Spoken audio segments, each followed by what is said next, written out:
안녕하세요. 오후장 파워업 박미라입니다. FOMC 결과를 앞둔 오늘 코스피보다 코스닥의 흐름이 양호하게 전개되고 있습니다. 코스피 지수는 어제 많이 오른 데다 외국인의 매도에 쉬어가고 있지만 이 외국인 코스닥 쪽으로는 매수세를 보이면서 중소형주 흐름이 좋게 흘러가고 있는데요. 과연 FOMC 회의 이후에도 코스닥의 강세가 이어질지 아니면 다시 코스피 지수가 탄력을 받을지 그 흐름을 지켜봐야겠습니다.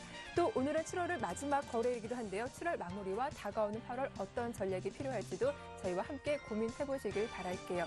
자, 먼저 시장 흐름부터 분석해 보겠습니다. KTB 투자증권의 김근호 과장님 연결해 보겠습니다. 안녕하세요. 네, 안녕하십니까? 네, 오늘 FOMC 결과 앞두고 외국인의 관망세가 이어지고 있습니다. 하지만 이 외국인이 대형주보다 중소형주 오늘 관심을 보이고 있는데요. 시장 체크포인트 어떤 점 있는지 분석해 볼게요. 네, 일단 전 거래일에 이 미국 시장 같은 경우에는 장 초반에 좀 중국, 유럽 쪽에 호재성 재료 그리고 또 전 거래일에 또 하락에 따라서 반발 매수세가 좀 유입이 되면서 상승 출발을 하는 모습을 좀 보였지만 역시나 경제 지표의 소비자 신뢰 지수가 좀 예상보다 좀 후퇴한 위축된 부분으로 발표가 돼서 시장이 좀 매물이 출회되었고요. 결국에는 좀 하락 전환하는 모습을 좀 보여줬는데 그 이후에 역시나 이 FOMC 회의에 대한 기대감 그리고 또 페이스북의 실적 오전 이런 부분들이 결국에는 이 미국 시장에 대한 결국 긍정적인 기대감을 마무리로 하고서 좀 마감이 됐는데 이 FOMC 회의에 대해서 눈치 보기가 계속적으로 좀 일어나고 있는 것 같습니다. 오늘도 역시나 코스닥 대비해서 코스피는 아직까지 좀 정체된 모습을 좀 보여주고 있는데 그 이유가 역시나 이 외국인의 이 수급과 개인 쪽에서는 매물들이 좀 출회가 되면서 일단 대형주 쪽에서 약간은 좀 쉬어가는 흐름이 나오고 있다. 가장 큰 이유가 다시 한번 말씀드리지만 이 FOMC 회의에 대한 눈치 보기가 굉장히 좀 치열해지고 있는 것 아닌가. 비단 이러한 상황은 국내 상황뿐만이 아닙니다. 미국 시장에서도 최근 흐름들이 굉장히 좀 그간의 상승폭을 봤을 때는 더 가야 되는 것 아니냐라는 의견들을 의심 없이 내놓을 수 있겠지만 최근에 거래 패턴을 보면 미국 시장도 역시나 쉽게 위로 치고 가지 못하는 모습들을 좀 계속 보여주고 있습니다. 그러니까 결국에는 빅 이벤트인 이 FOMC 회의 그리고 더 나아가서는 22회의까지 이 두 가지 빅 이벤트들이 어느 정도 좀 마무리가 돼야 미국 시장뿐만 아니라 전 세계 글로벌리 스탁마켓 자체의 어떤 방향성의 흐름이 좀 보일 수 있지 않을까라는 말씀을 좀 드릴 수 있을 것 같고요. 미국 시장 같은 경우 상단에 대한 부담감이 계속적으로 좀 발생이 되고 있는 것 같습니다. 그에 따라서 그간 상승을 쭉 해오던 미국 시장이었지만 최근에는 좀 쉬어가는 흐름이 나오고 있다. 중요한 것은 근데 미국 시장이 만약 여기서 여러 가지 이유들, 그러니까 우리가 시장이 생각했던 어떤 긍정적인 부분들이 아니라 부정적인 부분으로 이 글로벌리 경제가 돌아간다면 그리고 여러 가지 코멘트들이 달린다면 미국 시장이 만약에 안 좋은 모습으로 변모가 된다면 아시아 시장 전반적으로 영향을 미칠 것이라고 좀 판단이 되고요. 국내 시장 역시도 그런 경우에는 분명히 좀 안 좋은 모습이 좀 연출될 수도 있다라는 부분을 염두에 두시고 그러나 지금까지의 상황으로 봤을 때는 시장이 기대하는 수준에 어느 정도 그냥 부합되는 맞춰주는 정도의 이벤트들이 진행되지 않을까라는 의견들이 대부분이기 때문에 이 부분들도 좀 주질하시고요. 국내 증시 같은 경우에는 일단 실적 시즌 맞아서 단기적인 좀 상승세 보여주고 있습니다. 물론 코스피보다 코스닥이 조금 더 좋은 모습을 보여주고 있는데 그 이유는 역시나 대형주 쪽보다는 중소형 종목들의 이익 성장률이 훨씬 더 좀 나은 것 아닌가라는 생각을 개인적으로는 가지고 있고요. 그런 것들이 외국인과 기관의 수급으로 좀 이어지면서 코스피 대비해서 코스닥이 좀 좋은 모습을 보여주고 있다라는 결론을 좀 드리고 싶고 지금 구간에서 이 맹목적인 상승에 대한 기대감은 좀 위험할 수 있다라는 생각이 좀 듭니다. 물론 이벤트들이 잘 끝나고 마무리되면 추가적인 상승은 있을 수 있겠지만 조금은 조심해야 될 시기가 온 것 아닐까라는 의견을 좀 조심스럽게 드리고요. 1900포인트대의 어떤 이 상단, 그러니까 박스권 상단이 이제 목전에 왔기 때문에 이런 부분들을 매매 전략에 꼭 체크를 하시고 접목을 하시라는 말씀을 다시 한번 강조해 드리고 싶습니다. 네, FOMC 회의 이후에도 남아있는 이벤트를 마무리 지어야 좀 방향성이 나올 수 있겠다라는 말씀 들어봤는데요. 특징주를 점검해 보도록 하겠습니다. 그동안 잘 나가던 자동차주가 차익 매물을 오늘 쉬어가는 흐름이 나오고 있죠. 반면 코스닥 쪽에서 이 바이오와 또 LED 관련주 흐름이 강하던데요. 오늘 특징 보인 종목들 어떤 게 있을까요?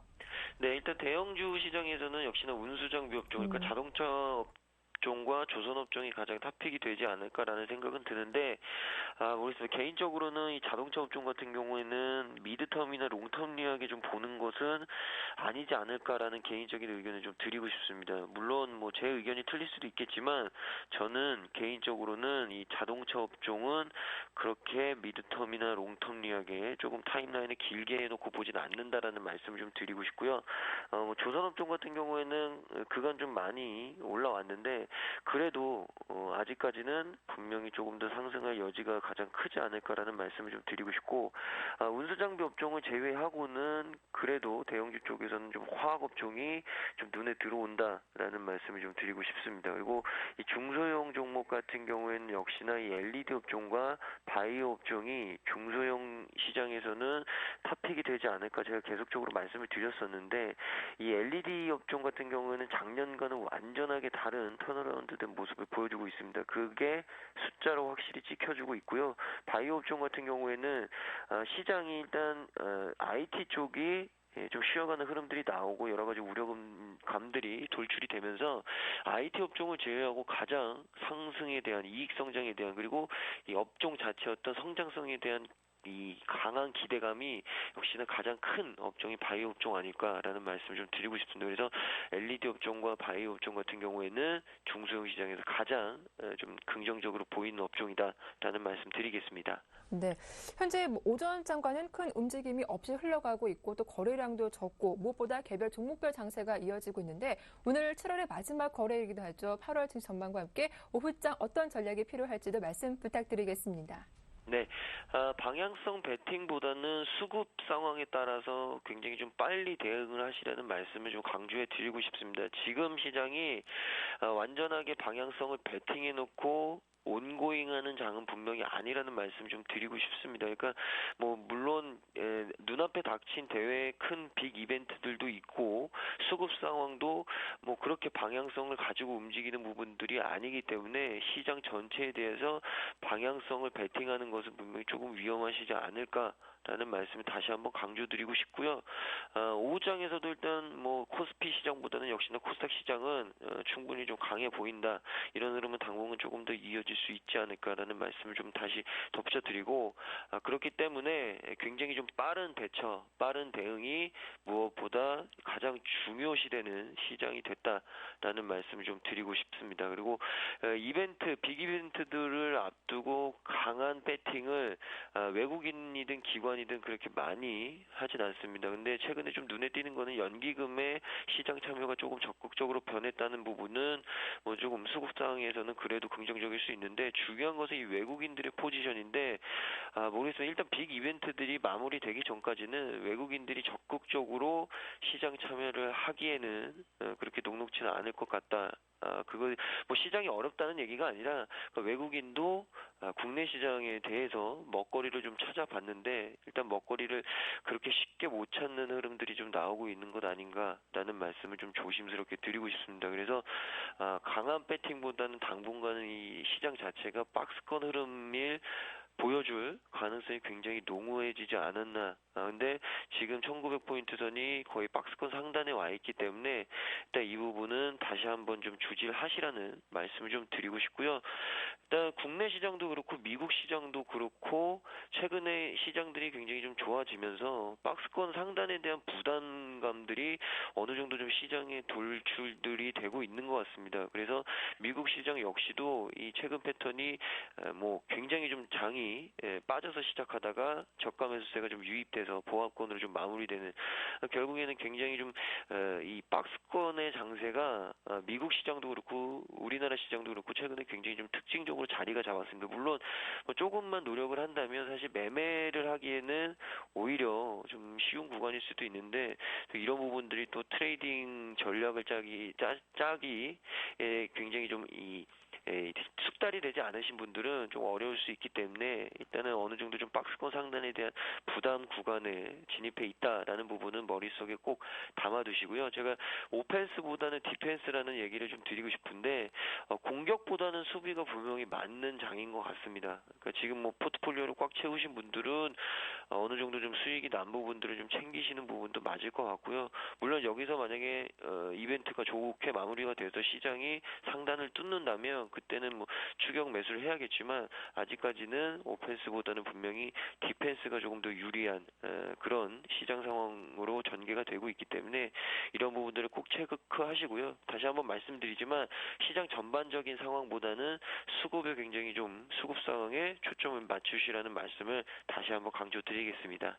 네, 현재 시장에서는 수급에 따른 전략을 세워봐야겠다. 그리고 박스권 흐름이 이어지는 만큼 빠른 대응으로 대응해보자라는 말씀까지 KTB투자증권의 김근호 과장과 함께했습니다. 도움 말씀 고맙습니다.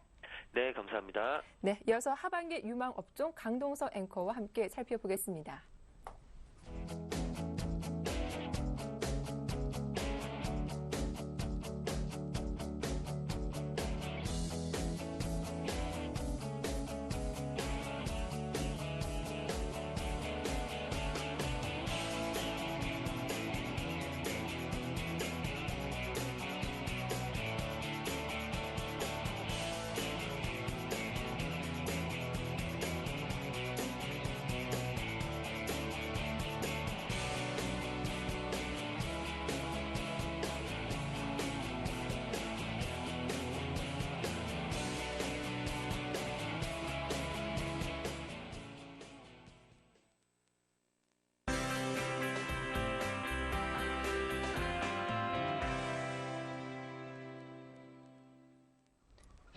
안녕하세요. 하반기 유망업종을 찾아라의 강동석입니다. 오늘은 최근 상승 탄력을 받은 자동차주에 대해서 현대증권 최익은 연구원과 자세한 이야기 나눠보겠습니다. 안녕하십니까? 예, 안녕하십니까? 네, 견조한 실적과 외국인의 순매수 속에 최근 자동차주가 쾌속 질주를 하고 있는데요. 당분간 언제까지 이런 흐름이 유지될까요? 예, 지금 해외 쪽에서 보는 시각도 국내 기업 투자하고도 비슷한데 이제 자동차 업종이 한국 시장 내에선 가장 좋다고 평가를 받고 있는 상황이고요. 그런 상황에서 이제 삼성전자의 센티멘탈이 좀 약한 상황이기 때문에 삼성전자의 어떤 센티멘탈이 다시 회복되기 전까지는 자동차 업종이 계속 괜찮지 않을까 그렇게 보고 있는 상황입니다. 네, 이제 견조한 실적을 보이고 있기 때문에 하반기에도 계속될 이렇게 생각을 하시는데요. 굴곡이 많았던 자동차 관련주 최근의 상승으로 이제는 수익을 보시려는 투자자분들이 많습니다. 자동차주 투자 매력도는 어떻습니까? 일단 하반기도 되게 높다고 보고 있고요. 그 이유는 하반기에도 견조한 실적이 계속되고 있을 가능성이 높고 그다음에 4분기부터 현대차를 중심으로 이제 제네시스가 나오면서 신차 사이클이 시작되기 때문에 이제 그런 것들이 이제 내년에 이제 본격화가 되겠죠. 그래서 이제 내년에 대한 그림이 다른 업종보다도 훨씬 더 이 가시성이 좀 높다 이런 것들 때문에 이 하반기 이후 내년 상반기까지도 계속 좋은 흐름이지 않을까라고 보고 있습니다. 네, 그렇다면 신차 출시뿐만 아니라 하반기 자동차주가 상승할 수 있는 모멘텀은 어디서 찾을 수 있을까요? 예, 일단 눈높이를 너무 높이면 사실 한국 시장에서 살 게 별로 없습니다. 네. 근데 이제 견조한 실적, 그러니까 내년에도 완만한 성장 정도는 충분히 할 수 있다. 뭐 이런 것들에 대한 기대치가 계속 있는 상황이고요. 4분기 되면은 이제 신차 사이클이 시작되고 하반기 되면은 YOY, 그러니까 전년 대비 분기 실적이 상반기에는 마이너스 성장이었는데 이제 플러스 성장으로 돌아서거든요. 그건 이제 작년에 이제 기저효과 때문에 그렇긴 하지만 그래서 아무튼 전년 대비 분기 실적이 이 플러스 성장세로 돌아선다는 거, 뭐 이런 것들 때문에 하반기에 대한 기대를 더 하고 있는 상황입니다. 네, 최익은 연구원님, 그렇다면 요즘 부품주의 흐름도 좋습니다. 이제 실적 개선에 대한 기대감도 있고 자회사의 실적들도 좋은데요. 완성차와 또 부품주 어느 쪽이 조금 더 상승할 수 있는 탄력을 가지고 있을까요? 일단 단기적으로는 업종 대표주인 완성차, 그러니까 뭐 현대차 판민방이죠. 현대차, 기아차, 모비스. 이게 제일 나을 것 같긴 합니다. 그거는 아까 말씀드린 것처럼 주요 업종 가운데 자동차가 제일 세이프하고 그다음에 실적도 견조하다 이런 생각을 해서 이제 상대적인 포트폴리오 관점에서 그렇게 접근을 하는 거고요. 길게 보면 부품주가 완성차보다 더 좋습니다. 왜냐하면 부품주들 같은 경우에는 해외 수주가 됐던 아니면 현대차 그룹이 다음 신차 사이클에서 어떤 부분이 달라져서 수혜를 보던 그 완성차 이상의 플러스 알파를 성장할 가능성이 높기 때문에 그런 업체들 중심으로 뭐 좀 차별화가 되겠죠. 그래서 결론적으로 단기적으로는 업종 대표주가 제일 나은 것 같고 그 다음에 중장기적으로는 부품주가 더 나을 것 같다 이렇게 보고 있습니다. 네, 중장기적으로는 자동차 부품주가 조금 더 긍정적인 흐름을 보일 것이다 이렇게 예상을 해주셨습니다. 마지막으로 자동차 관련주에서 상승할 만한 또 유망 종목들 받아보겠습니다. 예, 일단 단기적으로 제가 아까 말씀드린 업종 대표주가 제일 나아 보인다고 말씀드렸고 네. 이제 현대차 같은 경우에는 4분기 제네시스부터 내년 1분기 소나타 그래서 신차 사이클이 본격화되기 때문에 좀 대표적인 현대차가 일단은 제일 나아 보이고요. 그다음에 중장기적으로는 그 현대위아를 가장 좋게 보는데요. 그 이유는 이 현대차 그룹이 차기 신차 사이클에서 연비 향상을 추구하기 때문에 거기에 뭐 터보 모델이나 뭐 그 DCT 모델이나 이런 것들이 많이 장착이 될 겁니다. 그러면 이제 거기에 대표 핵심 부품 회사인 위아가 수혜를 볼 것 같고요. 그다음에 하반기에는 지금 위아의 가장 큰 약점인 이제 기계 시장 수요가 좀 안 좋다는 것들이 조금 개선될 거고 그 현대차, 기아차의 그룹사의 증설 물량들 때문에 이제 기계 부분이 조금 더 개선되기 때문에 이런 하반기의 실적 개선 전망, 그다음에 장기적인 그 흐름 뭐 이런 걸 감안하면 이제 위아가 좋아 보인다고 생각합니다. 네, 계속해서 신차가 출시될 현대차를 긍정적으로 보셨고요. 또 부품주에서는 현대위아 중장기적인 투자 관점에서는 유효할 것이다 이렇게 평가해 주셨습니다. 오늘 도움 말씀에는 현대증권 최혜근 연구원과 함께했습니다. 고맙습니다. 예, 감사합니다. 네, 7월의 마지막 거래일 하반기 유망업종을 찾아라였습니다. 고맙습니다.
네, 선물 시장 흐름 분석해보고 전략까지 짜보는 시간이죠. 선물왕 투쌤 샘플러스 김도영 멘토 만나보겠습니다. 안녕하세요. 네, 안녕하십니까.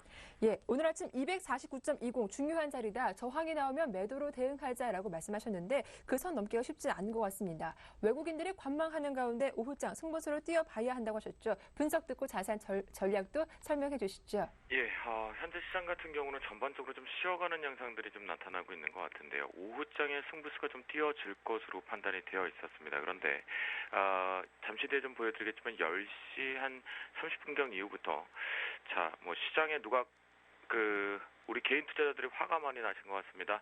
껌을 씹으시다가 시장에다 던져놓은 게 아닐까 싶습니다. 껌딱지 때문에 이 본드처럼 딱 붙어 있는 것 같은데요. 자, 이런 증상이 나오고 있는 것은 시장 전반적으로 단기적으로 상승과 부분이 가다 오다 보니까 좀 쉬어가는 템포들이 좀 만들어졌고, 메이저 쪽에서는 이제 수급 조절 쪽으로 완급 조절로 시간 플레이 딜레이를 좀 만들고 있는 것 같습니다. 현재 시장 같은 경우는요, 오전 내내 개인 수급에 의해서 따른 최저 변동성뿐이 없다라고 말씀드렸는데요. 최저 변동성뿐이라는 것은 결국은 이제 움직임의 호가 자체가 세 호가에서 네 호가, 자, 선물적으로 따지면 틱이라 그러죠. 세 틱에서 네 틱 정도의 변동성 아주 약하게 형성이 되고 있기 때문에 그 최저 변동성도 개인들 쪽에 매수 매도가 반복됐기 때문에 그나마 나온 것이지, 그게 없었다라면 본드로 이평선이 됐건 차트에다가 그냥 딱 붙여놓은 이럴 때는 냉정히 말씀드리면 컴퓨터 끄고 잠깐 힐링을 하고 갔다 오시는 게 어떨까라는 생각이 듭니다. 자, 전체적인 수급에서는 빈 공백이 확대되고 있다라고 보실 수가 있겠는데요. 개인들이 매수와 매도가 반복되고 있는 시점에서 개인들의 매도 확대폭 자체적으로 우리가 체크를 한번 해보면요. 최대 폭이 거의 1000억대 정도밖에 되지 않습니다. 그리고 제자리 500억대. 자, 요 작은 변동에서 왔다리 갔다리 하다 보니까 시장 자체가 일단 개인들의 수급 쪽에서 변동만 나타날 뿐이고, 하지만 외국인들 자체적으로 또 우리가 한번 살펴볼 수가 있겠는데요. 외국인 같은 경우 빨간 선상임에도 불구하고 자, 오전에는 플레이가 나왔었지만 오후장에서 껌딱지 연출이 되고 있습니다. 마지막으로 이제 기관계 쪽에서도 보면요. 과연 글쎄요, 이 금융투자 창구의 주체가 실제로 여러분들이 잘 알고 계시는 증권사와 선물사인데, 이쪽 부분에 대해 시장의 변동성이 상당히 커졌어야 됨에도 불구하고 못 가고 있죠. 전혀 영향력이 없는데 여기에 집중해서 이게 매수 잡으니까 따라잡아야겠지 생각을 하실 필요는 없다라고 오전에도 강조를 드렸고, 수급을 제대로 읽어나가면서 매매하자라고 말씀드렸는데요. 전체적인 수급에서는 이 투신 쪽의 매도 그리고 외국인들의 매도세가 이것이 매수로 전환이 바뀌지 않는 한 슈팅을 내보내기는 어렵고 이 껌딱지로 좀 끝나지 않을까라는 생각이 좀 들고요. 옵션 시장 쪽에서의 수급의 변화 차이는 없습니다. 콜옵션 쪽에서도 관망세일관, 풋옵션 쪽에서도 관망세일관이 하기 때문에요. 오전에는 장중에 잠깐이지만 오전 10시 30분 전 경우에 변동이 줄어들기 전까지만 해도 옵션 시장의 변동에서 시장이 움직였었지만 그 영향력조차 전체 없고, 현재 보면 일명 스캐프인 워터도 안 되는 이제 저점에 매수를 잡아서 익절을 하고 고점에 매도를 잡아서 익절하는 짧은 이거는 뭐 속임수 쪽의 치기밖에는 되지 않는다라고 말씀드립니다. 프로그램 쪽으로 좀 넘어가 보도록 하겠는데요. 프로그램도 보시면 이제 추가적인 하락 부분의 모멘텀이 좀 많이 줄어들었습니다. 비차익 쪽에서 마찬가지, 차익 쪽에서도 이미 붙어 있는 상태이지만 비차익 쪽의 속도를 좀 보시겠습니다. 자, 오전에는 조금 각도가 좀 살아났지만 오후장에서 각도가 점점 줄어드는 게 보이실 겁니다. 자, 그러면서 마지막에 살짝 내려왔지만 지금 옆으로 횡보하는 모습. 여러분께서는 이 각도 자체를 좀 잘 대입을 하시는 분들이 성공을 하실 수 있는데요. 파생에 대한 각도론마저도 또 있다라는 거 살짝 좀 언급을 좀 드렸고요. 오늘장 대응 전략을 한번 넘어가 보도록 하겠는데요. 자, 싸이의 강남 스타일이 있다면, 자, 나는 양봉 돼지 스타일이라고 얘기를 했던 어제 이 양봉 돼지 스타일, 좋죠. 꿀꿀거리고 양봉으로 들여올리는 거. 자, 이게 어제 사실 조금 억지성이 아니었나라는 생각이 좀 듭니다. 시장에서 모두 다 조정을 얘기를 하고 있었기 때문에 반대쪽으로 올라왔었지만 어제의 미결제가 오버나잇으로 넘어왔음에도 불구하고 일부가 시장의 시세 반영이 제대로 안 되는 것이 좀 아쉬움이 있겠고요. 역시 어제의 이 양봉 돼지 스타일은 우리 모두에게 긍정이지만 전체적인 시장의 투자자들은 우상향이 가장 좋죠. 하지만 어제 이 창백한 뚱땡이가 하나 나왔습니다. 그러면서 이 추세가 오전까지 유지가 됐었는데요. 보시는 바와 같이 찌글찌글해질 수 있는, 이게 이제 강도를 볼 수 있는 차트다라고 말씀을 드렸는데, 요 아침에 만들어진 창백한 뚱땡이가 이제 방어할 수 있고 올라갈 수 있는 봉의 크기가 전혀 없습니다. 매도와 매수봉이 없다. 그렇다고 그 부분 때문에 쉬어가는 양상이다라고 바라보시면 가장 좋을 것 같겠고요. 시장은 쉬고 싶다. 이제 좀 지친다. 조금은 쉬어가도 되지 않을까. 속도론들이 나오는 울부짖음중이다라고 보시면 좋겠습니다.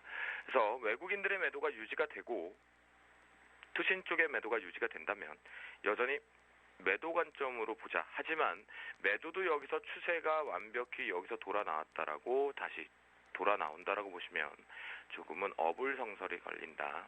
체크해 볼 필요가 있다. 위아래 상단의 양쪽이 똑같이 어쩌면 자로된 듯이 조정폭들이 똑같이 상승폭도 남아있기 때문에 지금 방향성이 아직 안 나오는 것 같습니다. 그래서 수급적인 측면에 외국인들의 매도, 투신의 매도가 지속되면 매도 관점, 매수 전환이 되면 매수의 관점으로 보자.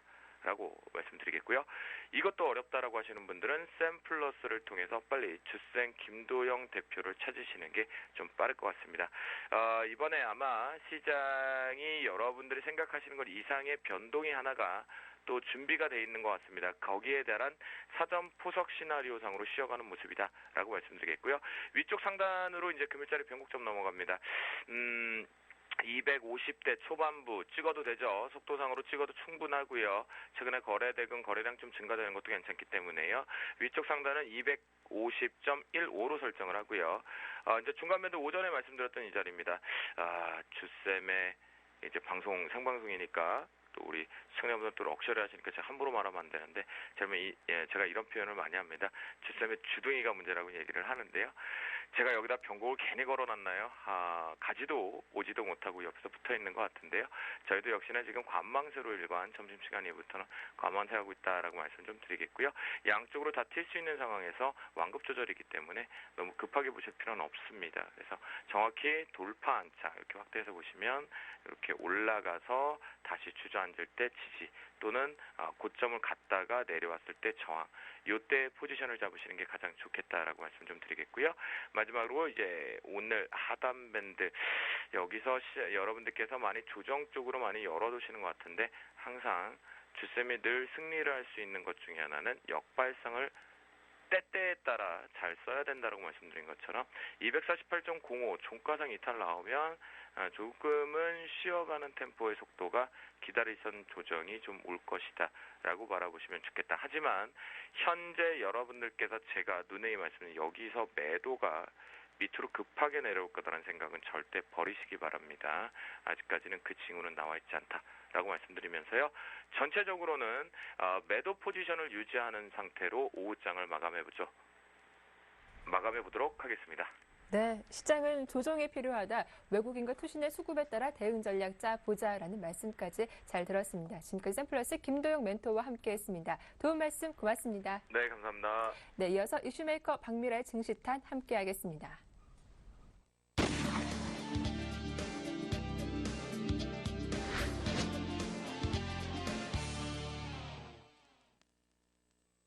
네, 이슈메이커 박미라의 증시탄 문을 열어보겠습니다. 오늘의 키워드는 LED입니다.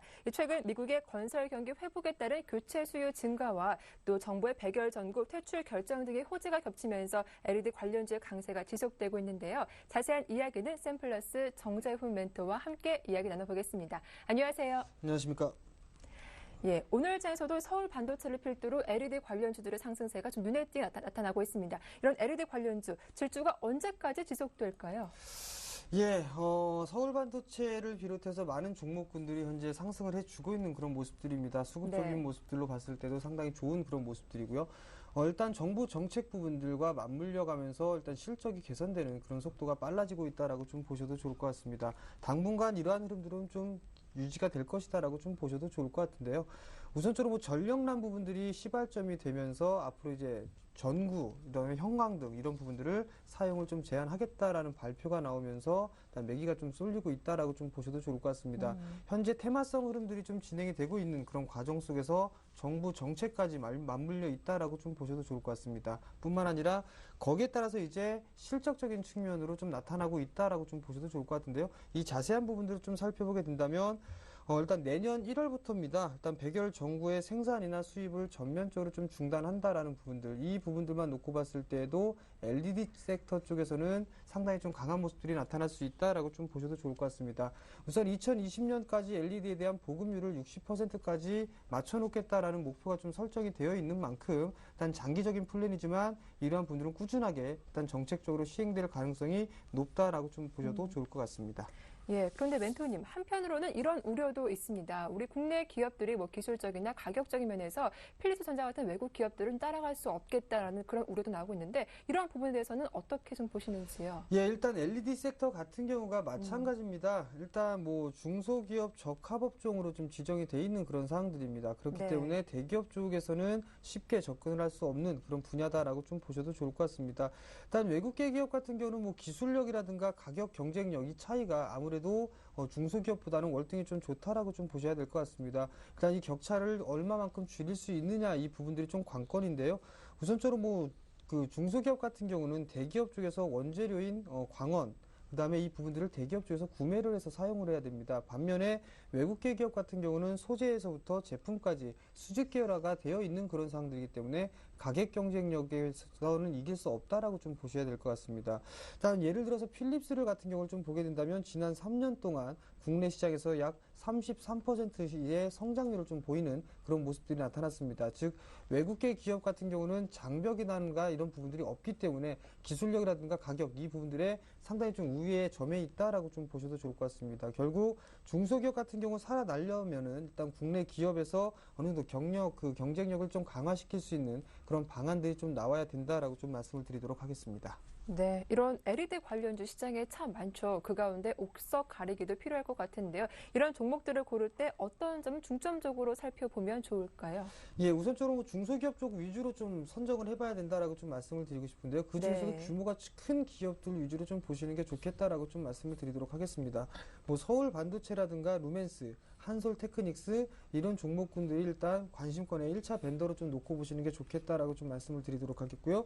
그 이외에는 이제 신규로 사업을 좀 진출하는 그런 기업들보다는 이미 진출을 해 있는 그런 기업들이 좀 유리하다라고 좀 말씀을 드리도록 하겠습니다. 여기에다가 신규 수주가 발생한 기업 이런 부분들 좀 관심을 갖는 게 좋겠다라고 좀 말씀을 드리고 싶은데요. 대표적인 예를 들어본다면 RF세미 같은 종목군들을 일단은 관심권에 봐야 된다라고 좀 말씀을 드리도록 하겠습니다.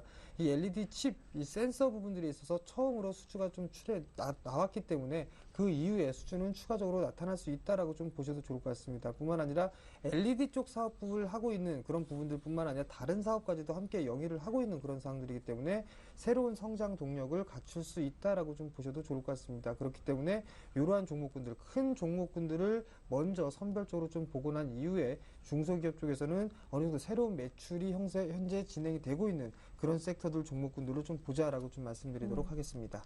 자, 끝으로 주목할 종목, 구체적인 가격에 대한 부분까지 자세한 대응 전략 짜주시죠. 예, 우선 첫 번째 종목은 서울 반도체입니다. 일단 네. LED 종목군들 중에 대장주다라고 좀 보셔도 좋을 것 같고요. 코스닥 시가총액 종목군들 중에서 상위권에 있는 그런 종목입니다. 우선적으로 지금 현재 이 LED 사업에 대한 성장 부분들, 일단 이 부분들을 포인트로 좀 보시면 좋을 것 같고 LED 섹터 내에서 최선호주다라고 좀 보셔도 좋을 것 같습니다. 현재 정고점 권역이죠. 신고가 권역입니다. 37,650원을 일단 돌파를 하느냐 못하느냐 이 관건에 놓여 있다라고 좀 보셔도 좋을 것 같습니다. 여전히 단기적인 트레이딩 관점으로도 좋겠지만 좀 여유 있게 보시는 분들이라면 눌림 시에는 매수 관점으로 좀 봐도 좋겠다라고 좀 말씀을 드리도록 하겠습니다. 가격적인 전략을 좀 말씀을 좀 드리도록 하겠는데요. 우선적으로 이 서울 반도체 정고점 권역에서 돌파를 되는 그런 시기가 일단 좀 약화가 되고 있다라고 좀 보셔도 좋을 것 같습니다. 차트를 좀 보시게 된다면 상승을 해주는 그런 모습들 속에서는 거래량이 좀 증가가 되고 있는 그런 모습들인데요. 최근 들어서는 일단 거래량이 좀 감소를 하고 있는 그런 모습들입니다.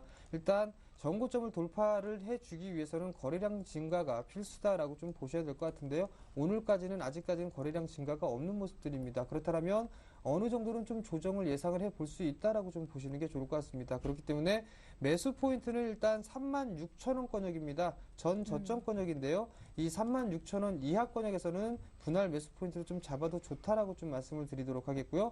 목표가는 44,000원을 좀 제시를 해드리고요. 그다음에 손절가는 좀 짧게 33,000원이 이탈되는 흐름들이 전개가 된다면 손절로 대응하도록 하겠습니다. 네, 이렇게 서울 반도체 대응 전략 살펴봤는데요. 다음 종목도 있을까요? 예, 다음 종목 좀 작은 종목을 좀 준비를 했습니다.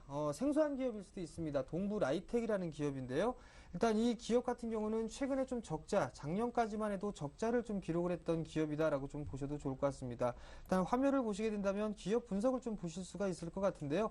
최근 들어서 연결까지를 보게 된다면 3개년 연속적으로 좀 적자가 발생을 했다라고 좀 보셔도 좋을 것 같습니다. 그렇지만 올해 1분기부터 흑자로 전환되는 그런 모습들이 전개가 되고 있다라고 좀 보셔야 될 것 같은데요. 그만큼 어느 정도 이제 턴어라운드가 될 준비가 되어 있다라고 좀 보셔도 좋을 것 같습니다. 실적이 어느 정도 증가가 되는 부분들뿐만 아니라 턴어라운드가 되고 있는 그런 종목군들도 올 한 해 동안에 좀 봐야 될 종목이다라고 좀 보셔도 좋을 것 같습니다. 차트를 좀 보면서 말씀을 좀 드리도록 하겠습니다. 오래된 차트를 좀 길게 보게 된다면 큰 박스 권역의 모습들로 좀 현재 진행이 되고 있는 그런 모습들입니다. 그러면서 점차적으로 저점은 낮아지고 있는 그런 모습들이 전개가 되고 있는 그런 상황들이고요. 최근의 모습들을 확대를 해서 보게 된다면 대량 거래가 터진 이후에 한 차례 상승을 해줬었고요. 거래량이 감소가 되면서 어느 정도 일단 조정을 좀 받았다라고 좀 보셔도 좋을 것 같습니다. 최근에 거래량이 좀 증가가 되는 그런 모습들이 나타나면서 상승 시도가 좀 나타나주고 있는데요. 최근에 유행하는 모습과 마찬가지입니다. 한 차례 상승한 이후에 횡보를 해주고 다시 한 차례 상승해주는 그런 모습들이 나타나고 있습니다. 그렇다는 얘기는 일단 조정 시에는 매수 관점으로 좀 봐도 좋다라고 좀 말씀을 드리도록 하겠습니다. 가격적인 전략을 좀 말씀드리도록 하겠는데요. 2,990원에 좀 현재 거래가 되고 있습니다. 일단 박스 상단권역이죠. 2,900원부터는 충분히 분할매수 포인트로 잡아도 좋다라고 좀 말씀드리도록 하겠고요. 네. 목표가는 조금 더 높게 3,500원을 좀 제시를 해드리고요. 손절가는 2,600원을 제시를 해드리도록 하겠습니다.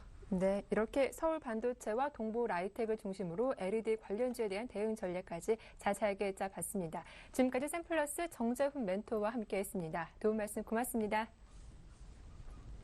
네, 오늘 함께해 주신 정재훈 멘토님을 포함해서 샘플러스 멘토 5인방의 공개 방송이 진행 중에 있습니다. 매주 월요일부터 금요일까지 개장전 30분부터 장 마감 이후까지 공개 방송 진행되고 있으니까요. 여러분들의 많은 참여 부탁드리겠습니다. 자, 이어서 종목 상담 시간으로 넘어가겠습니다.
네, 증식기 힐링 레슨 본격적으로 문을 열어보겠습니다. 오늘도 많은 분들의 참여가 이루어지고 있는데요. 7월의 마지막 종목에 대한 고민 저희와 함께 풀어보시길 바라겠습니다. 자, 오늘도 상담 도와주실 텐스탁의 김선윤 대표님 나오셨습니다. 안녕하세요. 네, 반갑습니다. 바로 첫 번째 상담 포트폴리오 화면을 통해서 공개해드리겠습니다.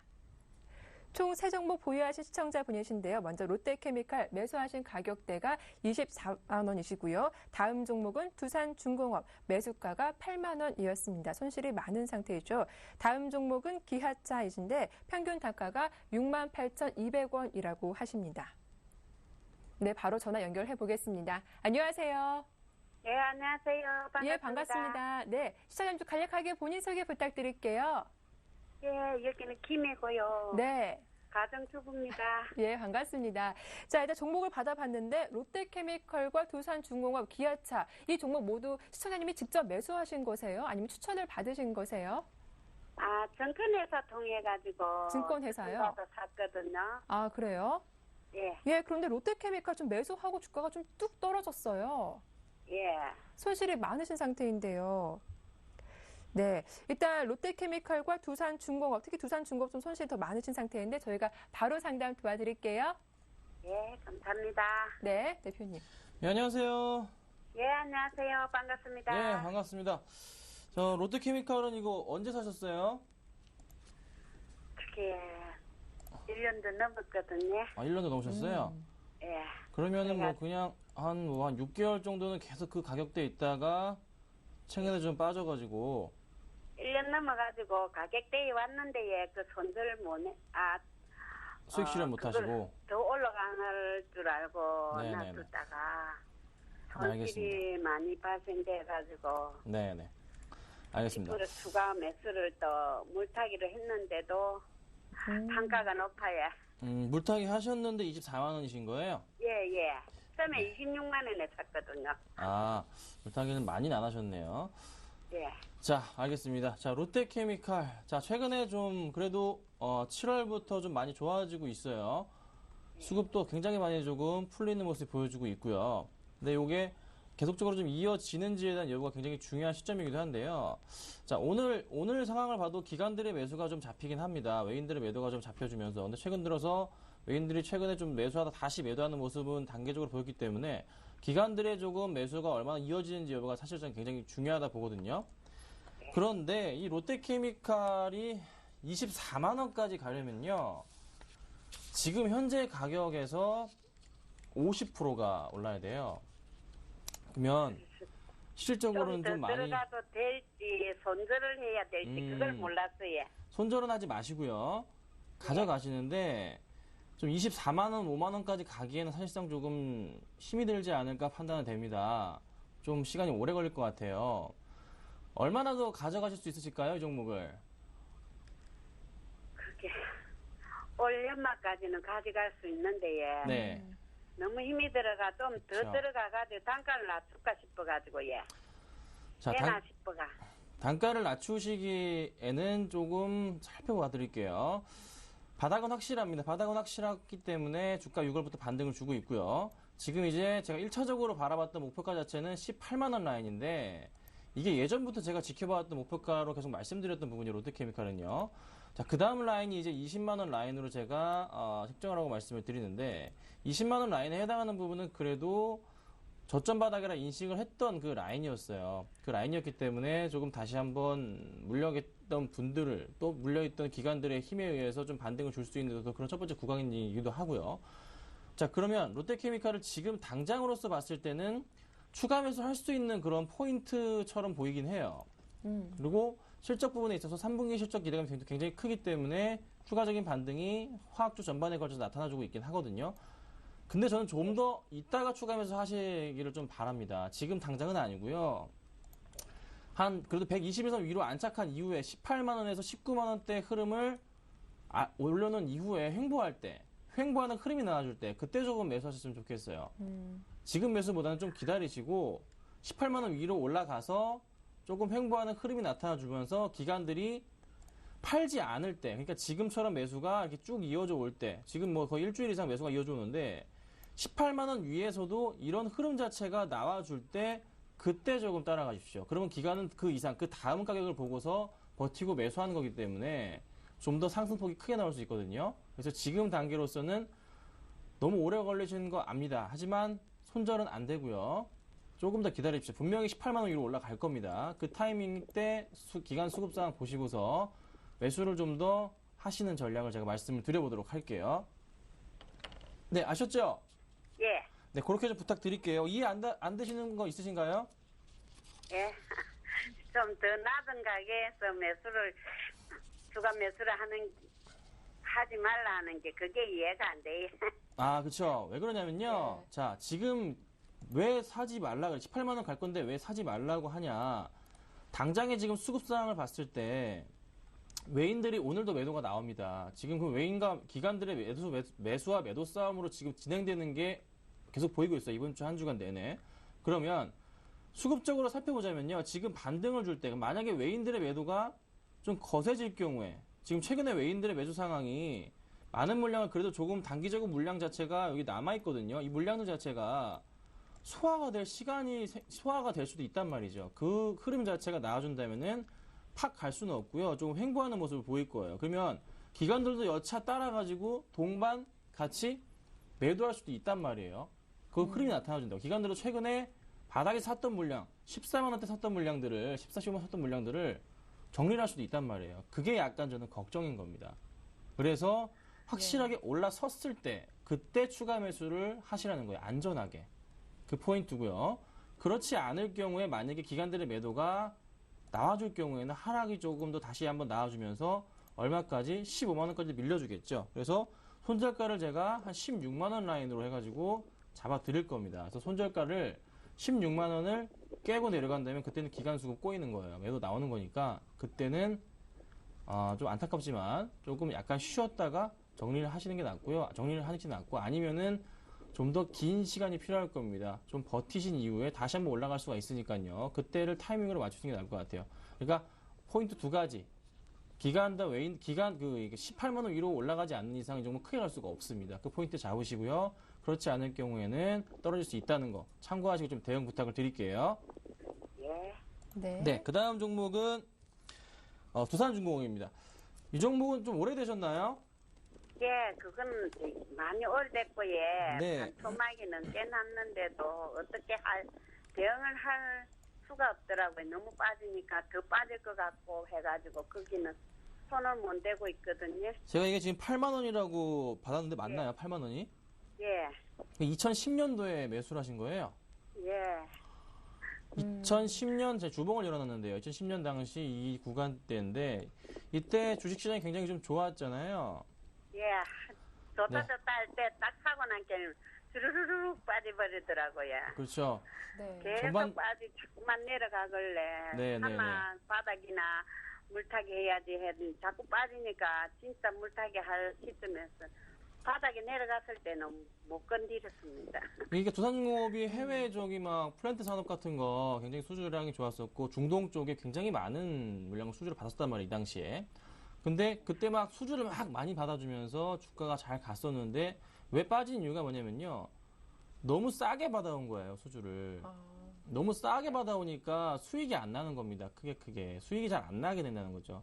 수주는 받았는데. 그게 문제가 돼서 주가가 4만 원까지 흘려 내려갔던 거고, 지금 다시 또 하필 또 경기가 또 안 좋았고요. 지금 다시 또 좀 경기가 바닥권을 치고 올라가는 모습이 나타나주면서 네. 관련주들이 이제 수주가 또 다시 좋아질 거다. 또 얘기가 나와주면서 서서히 다시 올라가고 있는 흐름이 나타나주고 있는 게 바로 지금 현재 언제부터? 7월부터 6월 말부터의 모습이에요. 그게 좀 대부분 나와주고 있는데, 그러면 지금 당장으로서 시장에서 주목하고 있는 거는 자, FOMC의 결과에 주목하고 있지만서도 전반적인 경제 지표들이 살아나고 유럽 쪽도 경기가 살아나고 있고요. 대부분 살아나고 있기 때문에 주가가 제가 보건대 다시 이 전고점을 뚫고서, 그러니까 47,000원 이상 뚫고서 올라갈 가능성이 좀 크다고 판단이 됩니다. 자, 그러면은 두산중공업을 8만 원까지 가져가셔야 되냐? 그건 아니라는 거죠. 이거는 정말 답이 안 나옵니다. 8만 원까지는요, 향후 몇 년 동안 갈 수 없는 가격이에요. 이건 조금 그 예. 가격에 대해서는 포기를 하셔야 됩니다. 근데 올해 초반에 보니까 주가가 좀 반짝 오르면서 7만 원대 후반까지 올라간 적이 있었잖아요. 올 초가 아니고요. 이제 네. 2012년도에. 아, 그렇군요. 네, 2012년도인데. 사실상 2012년도 때부터 주가가 내리고 난 이후부터 네. 그때 실적 상황이 굉장히 안 좋아진 상황이거든요.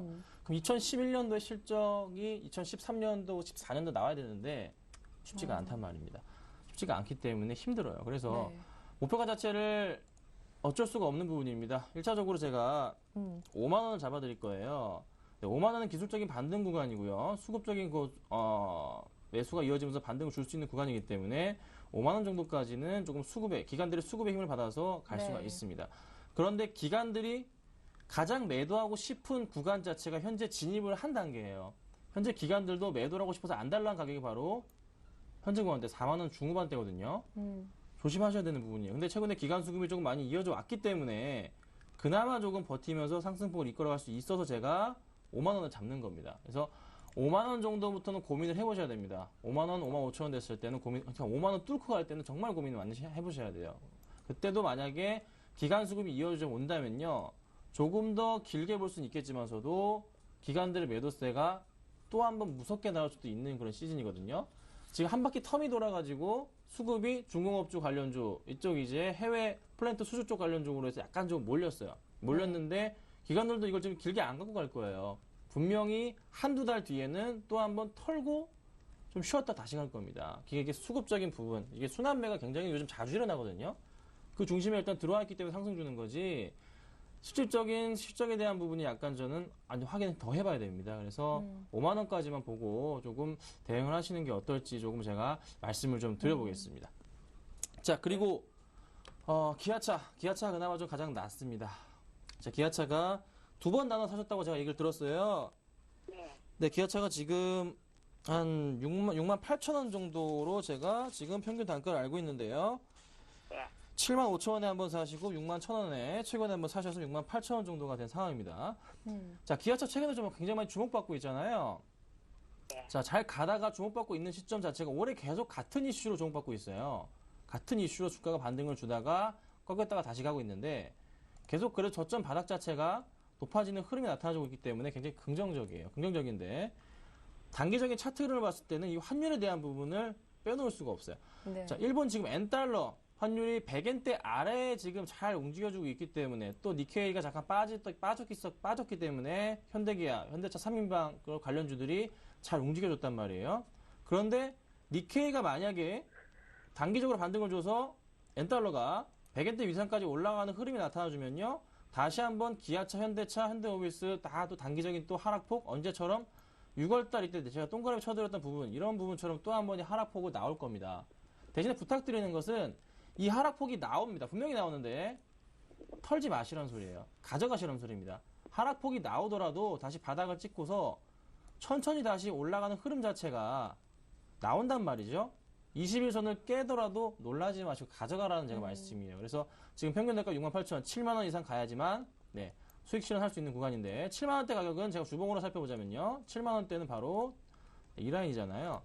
7만원에서 8만원을 1년 가까이 지금 횡보시켰단 말이에요. 이게 1년 가까이 횡보하다가 빠졌던 구간이에요. 네. 실적은 점점 좋아지기 때문에 다시 올라갈 겁니다. 올라가서 7만원은 주봉으로 봤을 때 골드크로스 120주선이기 때문에 충분하게 안착할 수 있는 구간입니다. 그래서 3분기 실적, 그러니까 한 3개월 정도 안으로는 충분히 올라갈 수 있을 거라 판단이 돼요. 그러니까 그때까지 조금 버티시라는 전략. 지금 어떻게 단기적으로 수익 실현할 수 있는 종목을 가지고 계시지가 않습니다. 조금 힘든 종목. 롯데케미칼 이제 살아나고 있지만서도 너무 높게 갖고 계시고 네. 두산중공업은 좀 많이 힘든 종목이기도 하고요. 그래서 차라리 두산중공업 비중을 조금 올라갔을 때 줄이셔가지고 조금 이제 당분간 8월 달에 대세가 될 8월 달부터 해서 움직일 수 있는 시장이 코스닥 시장이거든요. 네. 실적 발표를 하니까 그 관련주들로 해서 조금 이동을 하시는 것도 어쩌면 수익적인 측면에서 나으실 수도 있어요. 일단 코스피 시장은 실적 발표가 거의 마무리 단계란 말이죠. 그래서 약간 지금 죽어 있는 상태입니다. 확 못 가고 있어요. 그 점을 조금 체크하시고서 조금 전반적인 포트 조정은 조금 불가피할 수도 있겠다. 그래서 고민 많이 하실 필요가 있겠다 말씀 드려보겠습니다. 예, 어머니. 예. 예, 좀 빨리 손실 회복하고 다른 종목으로 수익 날 수 있도록 저희가 도와드릴게요. 예. 네, 언제든지 궁금한 점 있으시면요, 연락 주십시오. 예, 감사합니다. 네, 고맙습니다. 자, 이어서 두 번째 상담 포트폴리오 화면을 통해 공개하겠습니다. 네, 이분 역시 세 종목 보유하신 분인데요. 첫 번째 종목은 GS 리테일, 매수하신 가격대가 28,900원, 현재 이익 구간이죠. 다음 종목은 코오롱, 매수하신 가격대가 22,200원이고요. 다음 종목은 하이트 진로입니다. 매수하신 가격대가 28,100원입니다. 네, 바로 연결해 보겠습니다. 시청자님. 네, 안녕하세요. 네, 반갑습니다. 예, 예, 고맙습니다. 간략하게 본인 소개 부탁드릴게요. 예, 천안에 사는 박병근입니다. 예, 반갑습니다. 종목을 네. 보니까요, 좀 그래도 기분 좋으시겠어요. 수익 구간 있는 종목이 두 개나 있네요. 예, 네, 이 GS 리테일 같은 경우는 언제쯤 매수하신 거세요? 그때가 아마 그 코스피 200에 편입된다고 그래갖고 네. 그때 좀 매수를 해놓은 거거든요. 예, 그렇군요. 예, 일단은 GS 리테일 언제까지 좀 들고 가봐야지 오늘 가장 궁금하실 것 같아요. 맞습니까? 예, 그래서 제일 궁금한 게 그거죠. 네, 알겠습니다. 제가 바로 상담 도와드릴게요. 네, 네, 대표님. 네, 안녕하세요. 예, 안녕하세요. 수고하십니다. 네, 반갑습니다. 종목은 네. 잘 들어가셨네요. GS 리테일이. 네. 예, 네, 여기 세 개를 제가 받았는데 하나하나씩 좀 살펴보도록 하겠습니다. 네, 자, 먼저 GS 리테일 정말 좋은 타이밍에 매수가 들어가셨고요. 네. 이제 이걸 어찌 팔아야 되느냐 굉장히 궁금하게 생각할 것 같은데 예, 정확하게 팁을 가르쳐 드릴게요. 네. 자, 보유를 일단 하시면 되고요. 지금 현 상황은. 네, 자, 오늘 수급 상황이 약간 좀 기관들의 매도세가 나옵니다. 하지만 외인들의 매도세가 잡혀주고 있어요. 최근에 근데 그 흐름이 기관의 매도가 조금 많고 외인의 매도세가 좀 진행됐던 게 최근의 흐름이거든요. 네. 자, 그러면 그 중에서 개인의 매도세는 지속적으로 이어졌잖아요. 예, 그렇죠. 개인의 매도세를 좀 지켜보세요. 그러니까 보시다가 개인의 매수세가 좀 강하게 나올 때 아마 예. 주가로 말씀드려보자면은 아, 한 3만 뭐 한 3천 원 아래로 꽂아 내려갈 겁니다. 아마 주가가. 예. 분명히 11선 깨면서 내려갈 거예요. 그래서 그때 빠져나오셔야 됩니다. 예, 그러니까 장기적으로 보실 수 있는 종목이지만서도 이미 오를 대로 올랐어요. 그래서 기관들도 많이 올랐기 때문에 최근에 샀던 물량들 차익 실현을 하고 있거든요. 기관들이. 예, 근데 요즘 추세 자체는 외인들이 조금 약간 늦게 들어오는 경향이 있습니다. 근데 외인이 많이 못 먹고 나가요. 그런 추세가 보이기 때문에 GS 리테일도 마찬가지로 개인의 매수, 개인들한테 물량 떠넘기는 게 여기 보일 때, 매매상으로 보일 때 그때는 빠져나오셔야 됩니다. 그래서 가격을 좀 잡아드릴게요. 예, 무조건 요거는 조금 같이 하셨으면 좋겠어요. 손절가에 굉장히 좀 유의하실 필요가 있지 않나 판단이 됩니다. 그래서 21선에 해당하는 부분 32,000원 라인을 정말 최악인 경우에 제가 말씀을 드리는 거고요. 예. 33,000원 깰 때부터 지켜보십시오. 예. 33,000원 깰 때부터 개인이 사고 있나, 그러니까 기관이든 외인이든 물량을 떠넘기고 있는지를 살펴보세요. 예. 그럴 때는 또 같이 빠져나오셔야 됩니다. 아셨죠? 요거 좀 예. 부탁을 드릴게요. 예. 자, 그리고 자, 코오롱 보겠습니다. 코오롱은 이거 매수 언제 하셨나요? 코롱은 한지 한 열흘 정도 된 것 같은데. 열흘 정도요? 좀 네. 샀다가 올랐다가 다시 좀 빠지는 모습이네요. 예. 자, 코오롱도 역시나 지금 바닥권부터 해서 다시 조금 반등을 주는 흐름이 좀 나타나줘서 매수를 하신 것 같아요. 예, 예. 매수 타이밍은 정말 좋으셨습니다. 그런데 최근에 약간 조금 밀리다가 다시 또 올라오고 있는 모습이 며칠 동안 좀 잡혀주고 있네요. 네. 자, 수급적인 부분 체크를 해봤을 때 코오롱은 확실하게 뭐 어떤 수급적인 부분을 가지고 논하기는 마음에 안 드는 그림이에요. 네. 하지만 모멘텀을 가지고 또 얘기하기에도 이쪽 코오롱이 만드는 게 뭐가 있겠습니까? 이쪽 관련 제품들 역시나 시장에서는 크게 이슈는 못 끌고 있잖아요. 중심이 아니잖아요. 그렇죠? 네. 그럼 역시 마찬가지로 코오롱 같은 경우에는 제가 볼 때 차트상의 흐름으로밖에 설명이 안 되는데 차트상으로 반등을 줄 수 있는 부분, 이제 바닥에서 치고 올라가서 21선 내에 안착을 위로 올려놓은 다음에 21선에 안착을 시켜놨어요. 이건 전형적인 반등 패턴이거든요. 그럼 바닥권부터 해가지고 올려놓기 때문에 한 번 더 치고 올라갈 겁니다. 네. 그때를 기회로 빠져나오셔야 되는데 그 가격이 22,000원 라인일 거예요. 그래서 네, 22,000. 코오롱은 22,000원까지는 가져가시라고 말씀을 좀 드려보고요. 예. 대신에 손절가 제가 굉장히 짧게 잡아드릴 거예요. 24,000원 라인 깨고 내려갈 때, 그러니까 내일이 될 수도 있고 모레가 될 수도 있고 안 나올 수도 있는데 24,000원, 그러니까 11선 바로 아래 지켜주지 않고서 꽂아 내려가면은 그 다음 바로 21선 깨버리거든요. 그 다음날. 그러니까 24,000원 아래로 해가지고 만약에 깨고 내려갈 때는 24,000원이요. 24,000원 깨고 내려갈 때는 그때는 정리를 하셔야 됩니다. 네. 예, 익절하셔야 되는 거예요. 24,000원이요. 네. 수익은 많이 안 나더라도 현금 확보 하시는 게 낫습니다. 오히려. 네. 그렇게 조금 대응을 부탁드릴게요. 네. 자, 그리고 하이트 진로. 요거 좀 좋지 않아요. 이거는 뭐 어떤 이유로 들어가셨죠? 글쎄요, 뭐 여름 맥주 좀 많이 팔릴 줄 알고 했더니 이건 네. 안전해요. 그러니까 이거 좀 바닥 인식은 맞아요. 바닥 인식은 맞는데 네. 지금 장마가 좀 계속 길잖아요.